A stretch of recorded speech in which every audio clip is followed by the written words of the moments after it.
गिरिराज बाबा के चरणों में आकर के कर रहे हैं। ऐसे ही शौनकादिक ऋषियों ने इसका आयोजन नैमिषारण्य में किया।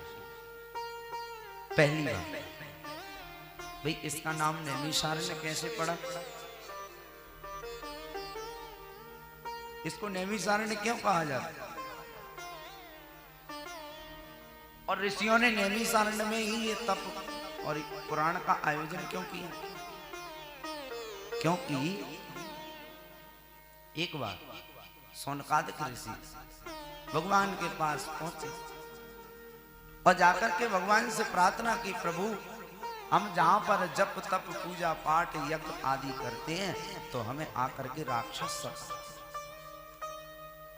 और जब राक्षस आकर के सताते हैं तो हम अपना यज्ञ पूजन सही ढंग से नहीं करते, तो आप हमें कोई ऐसा स्थान बता दीजिए कि जहां जाकर के हम जब तक पूजन कर सकते। जब इस प्रकार का तो भगवान ने सुनते ही अपने सुदर्शन चक्र को छोड़ दिया, और अपने सुदर्शन चक्र को जब भगवान ने छोड़ा, कहा ऋषियों आगे आगे मेरा सुदर्शन जाएगा, पीछे पीछे आप चले जाइए, और जहां जाकर के मेरा ये चक्र रुक जाए उसी को आप अपना उद्गम स्थान बना।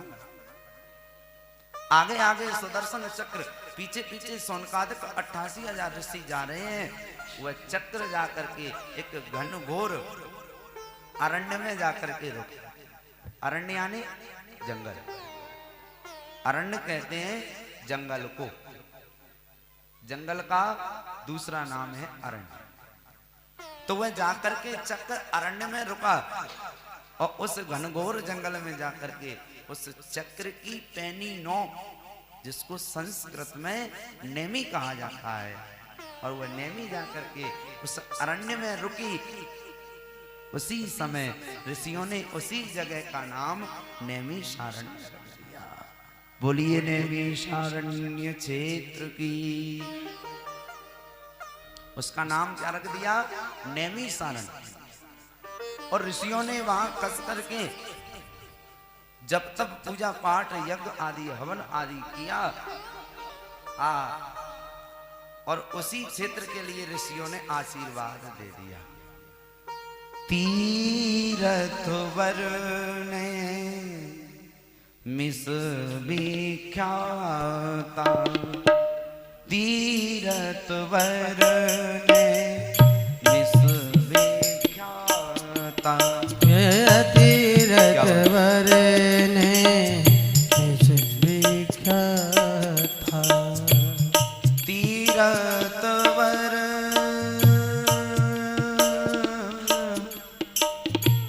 तीरथ वरने मिस विख्याता, तीरथ वर मिस विख्याता, और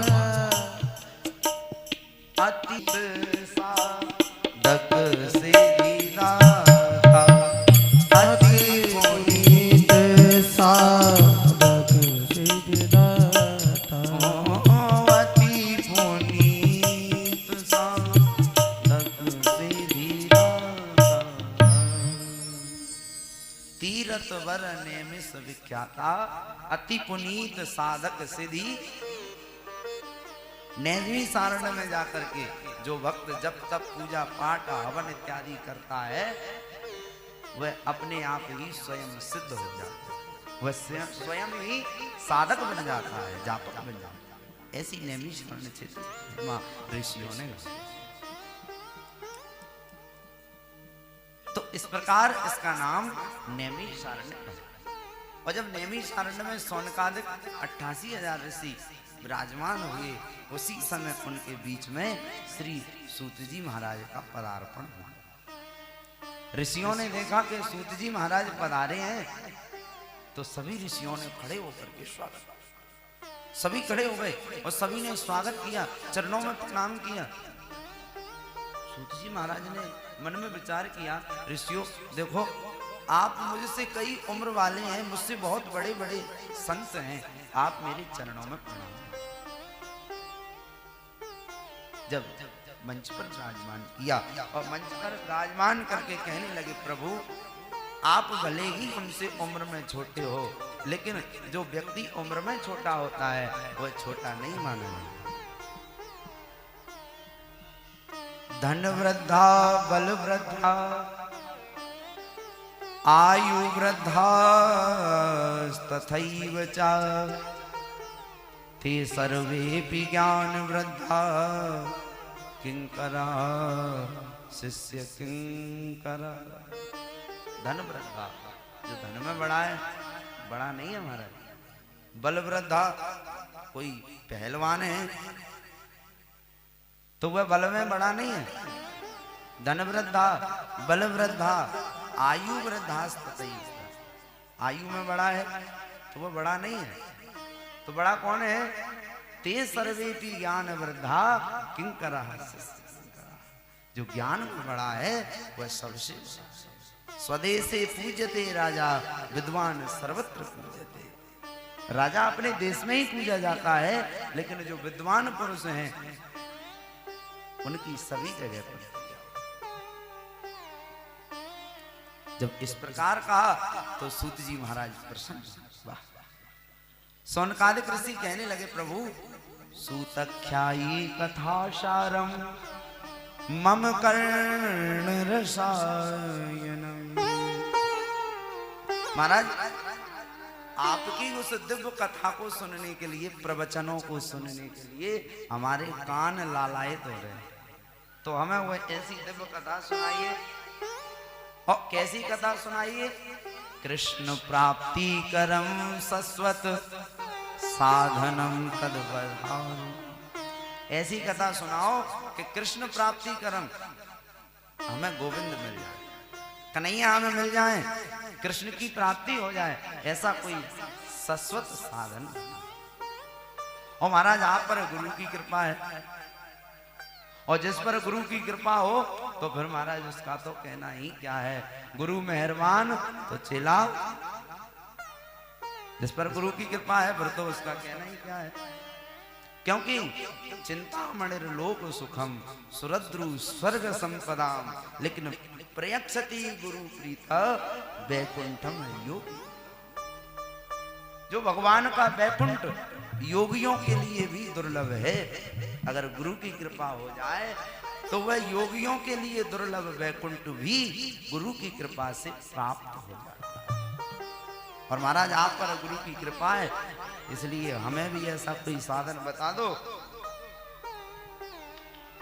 तो इस प्रकार कहा तो सूजी प्रीति सौनक चित्ते ते ऋतु वचमी विचार्य सर्व सिद्धांत निष्पन्नम संसार भय।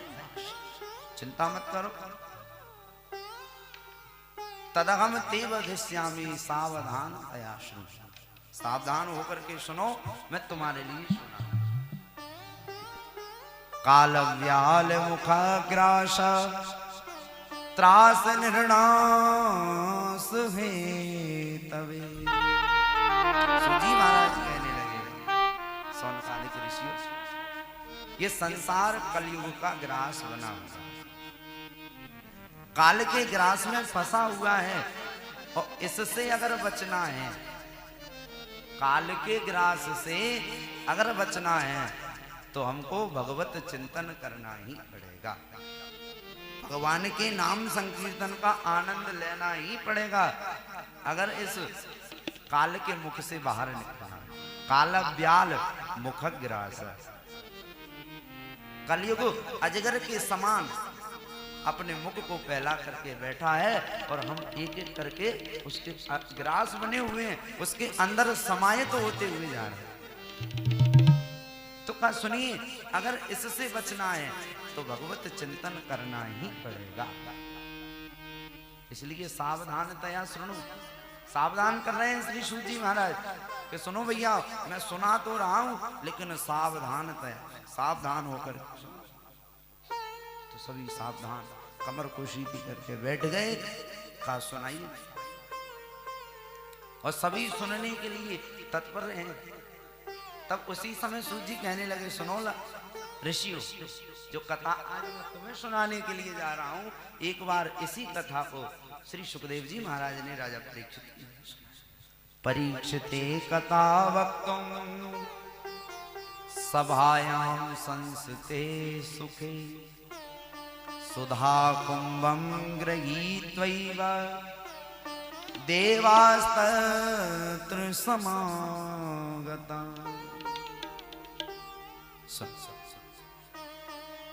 सुखदेव जी महाराज राजा परीक्षित के लिए इस कथा का दर्शन करा रहे हैं।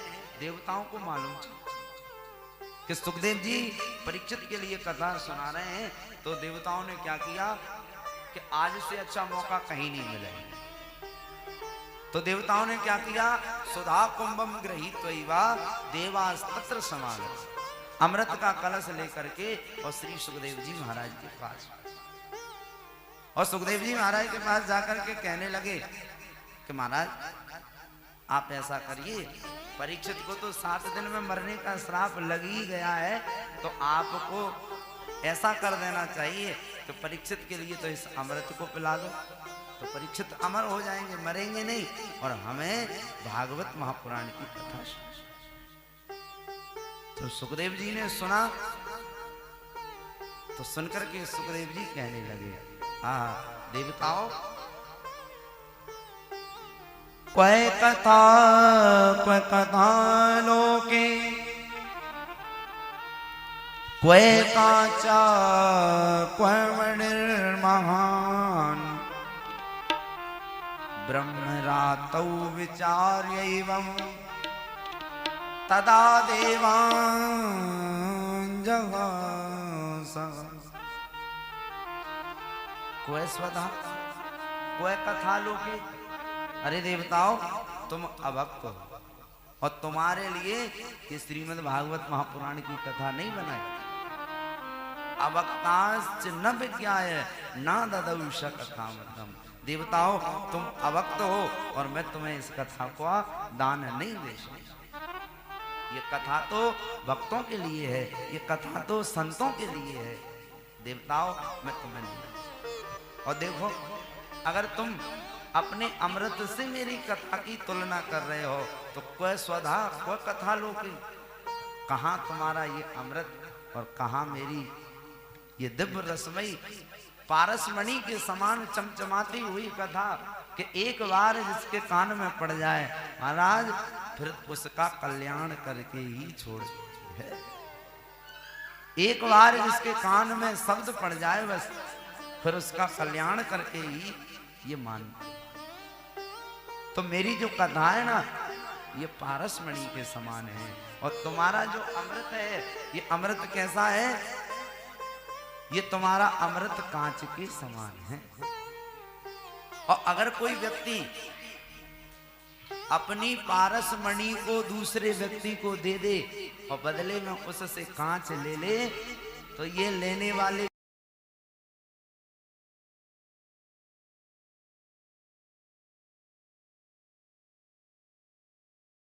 लेकिन देते समय तुमको ये ध्यान रखना पड़ेगा कि हमारी वस्तु कितनी कीमती है।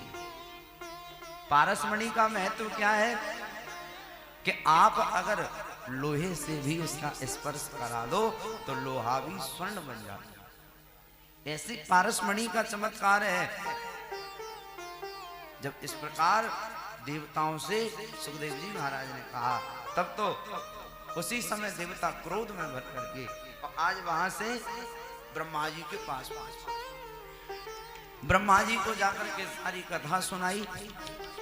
तो उसी समय क्या राज्ञो मोक्षम तदा वीक्षम पुराधातापि विस्मिता सत्यलोके तुलां बद्ध्वा तौलयत सा धनंजयः। उसी समय ब्रह्मा जी ने क्या किया,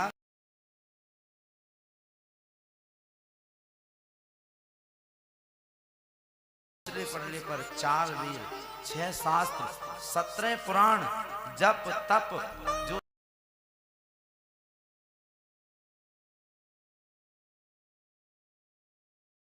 भागवत जी का पलड़ा भारी रहा। सारे वेद शास्त्र मिलकर के भागवत जी के पलड़े को उठा नहीं पाए, मिलकर के उठा नहीं पाए। जब इस प्रकार देवताओं ने देखा, लघुन्यानी जातानी गौरवेण इदम महत तदा ऋषिगणा सर्वे विस्मयम् समम्।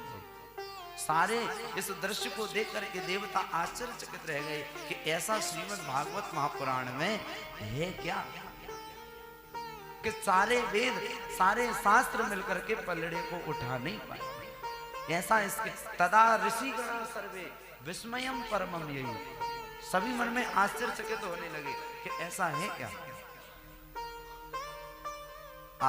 जब इस प्रकार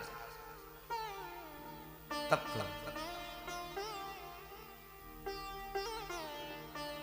उसी समय शौनकादिक ऋषियों ने प्रश्न किया, महाराज, लोक विग्रह मुक्तस्य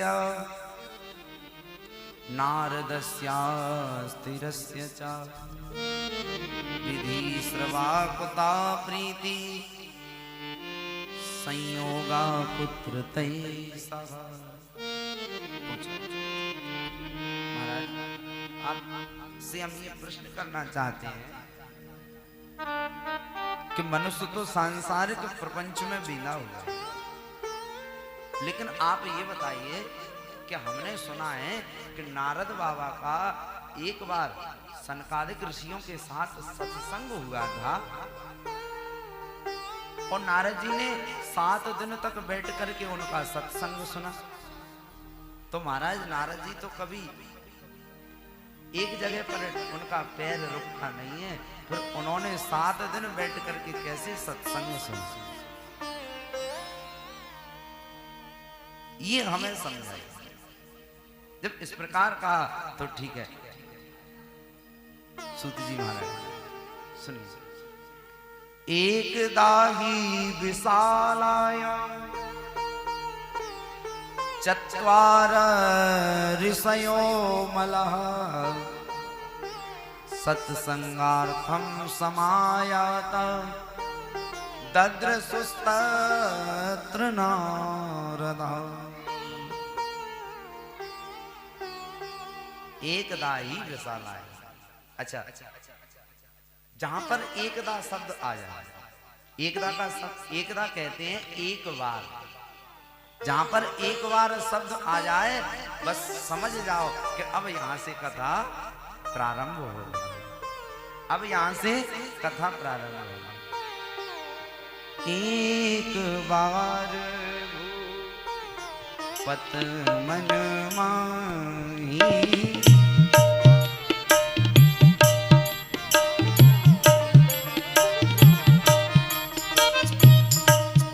एक बार भूपत मन माई,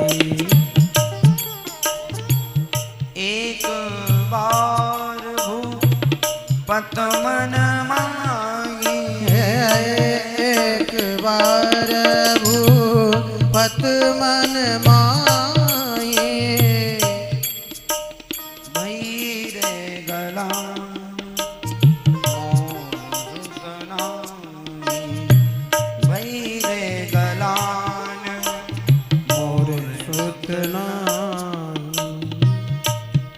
गिलानी नहीं होती तो रामायण मन में ऐसी गिलानी हुई तो क्या आया,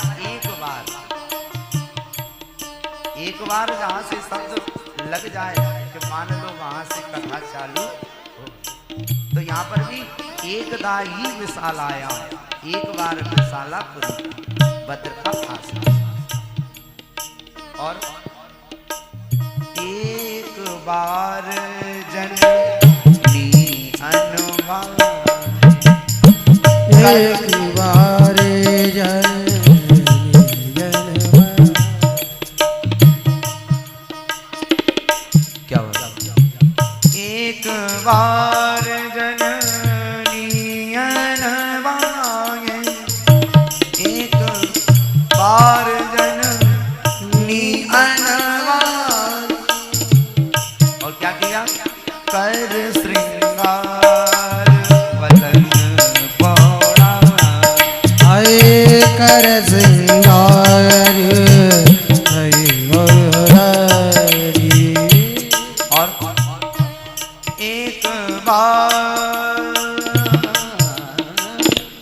एक बार त्रेता युग माई, एक बार त्रेता युग माई। शंभु गए कुंभज हे शंभु गए कुंभज ऋषियाँ। और एक बार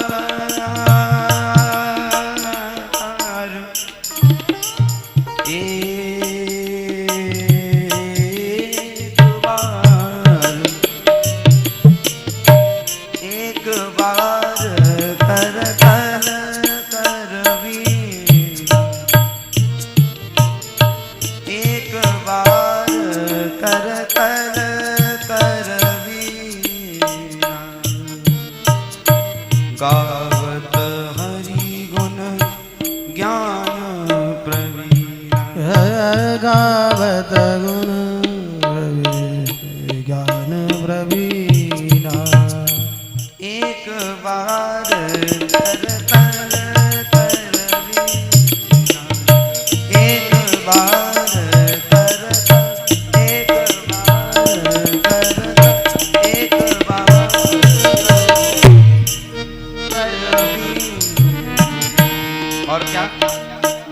गावत हरि गुण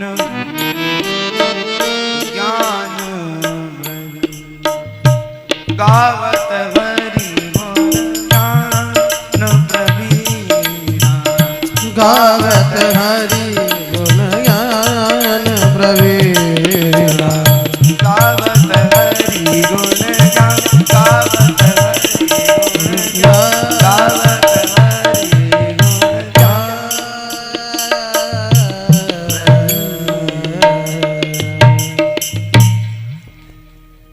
एक बार, जहां से एक बार शब्द लग जाए समझ लो कि वहां से कथा प्रारंभ।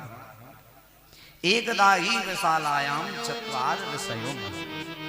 एक बार चारों ऋषि कौन? सनक, सनंदन, सनातन और सनक। चारों भाइयों का क्या काम है? चारों भाई बड़े सत्संगी हैं, इनको केवल सत्संग ही प्यारा है और सत्संग करने के लिए ही ये घूमते रहते हैं, भ्रमण करते रहते हैं कि कोई सत्संगी मिल जाए। भाई जो व्यक्ति लड़ने में माहिर है वो यही देखेगा कि कोई मुझसे लड़ने वाला नहीं। जो व्यक्ति चोरी करता हो तो वो अपना मौसेरे भाई को ढूंढ ही लेता। तो इनको सत्संग करने की लत लगे, और जब सत्संग करने के लिए कोई नहीं मिलता, चारों भाई रहते हैं, तो क्या एक भाई मंच पर विराजमान हो जाता है और तीन भाई नीचे बैठ जाते हैं और एक भाई तीनों भाइयों के बीच आपस में ही सब तालमेल बना ले। कोई नहीं मिलता है, लेकिन एक बार वैशालापुरी में दद्र सुस्त तत्र नारद, नारद जी को देख, अरे नारद जी से बढ़िया सत्संग करने वाला कौन मिलेगा? तो चारों ऋषि नारद जी के पास आए और नारद जी के पास आकर के कहा, नारद जी हम आपके साथ सत्संग करना है। और आज नारद जी की उस दशा को देखा, चारों ऋषियों ने देखा, अरे नारद, कथम ब्रह्मण दीन मुखा कुतश्चिंता तुरो भवन। अरे आपका ये मुख चिंता से आतुर क्यों हो रहा है? आप इतनी चिंतित क्यों हैं? आप तो संत हैं। अरे भाई, चिंता करे तो कोई गृहस्थी वाला करे कि हम 7 दिन के लिए गिरिराज जी जा रहे हैं तो घर पे क्या होगा। चिंता करे तो कोई घर गृहस्थी वाला करे कि 7 दिन हम घर से बाहर आ गए, अब बच्चों का और हमारी खेती का क्या होगा, राम जाने। तो नारद जी चिंता करे तो गृहस्थी वाले व्यक्ति को तो ठीक है चिंता करना, लेकिन आप तो संत हैं। कथम ब्रह्मण दीन मुखा कुतश्चिंता तुरो भवान, आपको कौन सी चिंता सता रही है? और त्वरितम गम्यते कुत्र कुतश्चा गमनम तव, तुम भागते भागते कहाँ जा रहे हो, कहां से आ रहे हो? जब इस प्रकार का हमें तो ऐसा लगता है नारद बाबा आप तो इस प्रकार दुखी हो रहे हो, इदानीम शून्य चित्तोसी गत वित्तो यथा जनेवा। हमें ऐसा लगता है आप उस प्रकार दुखी हो रहे हो। किस प्रकार? गत वित्तो यथा जनै, किसी कंजूस व्यक्ति का एक ढेला गिर गया हो, एक पैसा इस प्रकार का चिंतित नारद बाबा के चेहरे पर उदासी है। तब तो नारद बाबा से कारण पूछा, नोचितम बद कारण, कारण बताइए। जब नारद बाबा से कारण पूछा तब नारद जी कहने लगे कि सुनो, मैंने सारी पृथ्वी पर सारे तीर्थों पर भ्रमण किया, हरि क्षेत्रम कुरुक्षेत्रम श्रीरंगम सेतु बंधनम और एवमादिषु तीर्थेषु ब्रह्ममाण इतस्तसा। सारे तीर्थों में मैं भ्रमण करके आ रहा हूं, लेकिन मुझे कहीं पर मन को शांति नहीं। सारे तीर्थों में मैं भ्रमण करने के लिए गया, लेकिन नापस्यम कुत्रचित् शर्मा मनः संतोष कारणम कलना धर्म मित्रेणा धरे अम्बाद। मैंने तीर्थों में जाकर के देखा तो मुझे कहीं पर मन को शांति, मन में विचार किया कि चलो तीर्थों में शांति नहीं है तो आगे चल करके और देखा तो सत्यम नास्ति, सत्य नहीं है। सत्यम नास्ति तपा शौचम, न तप है। सारे मनुष्य शौच की क्रिया से हीन हो गए हैं, शुद्धता से हीन हो गए। सत्यम नास्ति तपा शौचम दया दानम न विद्यते। मैंने आगे जाकर के देखा तो महाराज ना तो किसी के अंदर दया है, ना किसी के अंदर दान करने की शक्ति है, ना किसी के अंदर दान करने का सामर्थ्य है। दान करने की बारी आ जाए तो महाराज सबसे पीछे खिसक जाए, और अगर कहीं लड़ाई हो जाए तो लड़ाई में महाराज भले ही जमीन बिक जाए, कोई चिंता।